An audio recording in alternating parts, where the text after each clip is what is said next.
So the long-awaited Mueller report is out, and it turns out President Donald Trump did not, in fact, collude with Russia to rig the 2016 election. So now what's the left doing with this brand new information they've been salivating over for 2 years? Why, spinning conspiracy theories and blaming Trump, of course.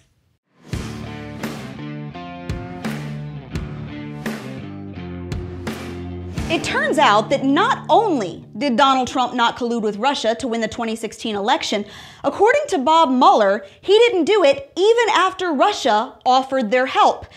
In fact, the biggest thing this whole investigation proved is that the Obama administration was snoozing at the wheel while a hostile foreign power tinkered with a U.S. presidential election. But instead of admitting they were wrong, the media are already pretending like they didn't just spend the last 2 years leading the pitchfork brigade. Even though the main network spent nearly 2,300 minutes on this story over the past 2 years, and over 90% of it was negative. But here's CNN's Brian Stelter blaming Trump again. We're waiting for the facts, because here is what I know. I mean, you're going to hear this from the right for the next days and weeks to come, that the press has basically made all of this up to take down President Trump. But the press is just following a trail that Trump created. Yep, see, still all Trump's fault, and conservatives are at fault for pouncing. Because apparently we should have just let them run all over our faces with their wild theories for 2 years and thanked them for the pleasure of getting trampled.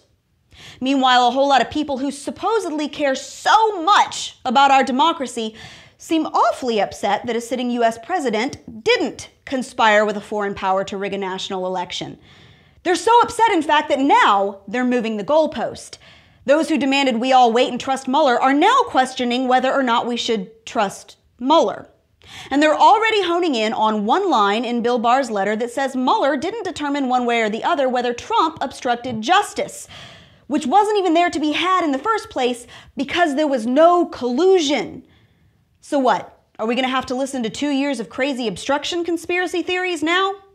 How long before liberals start demanding an independent investigation into Bob Mueller because they didn't like his results? Are they going to accuse the DOJ of pulling off a cover-up? Because, you know, we can always revisit the Obama-Clinton-Comey fiasco if y'all want to go down that road. There are even calls for Congress to launch their own investigations, even though those guys couldn't find their own butts with both hands in a map, and that's on a good day. This agenda is so clear.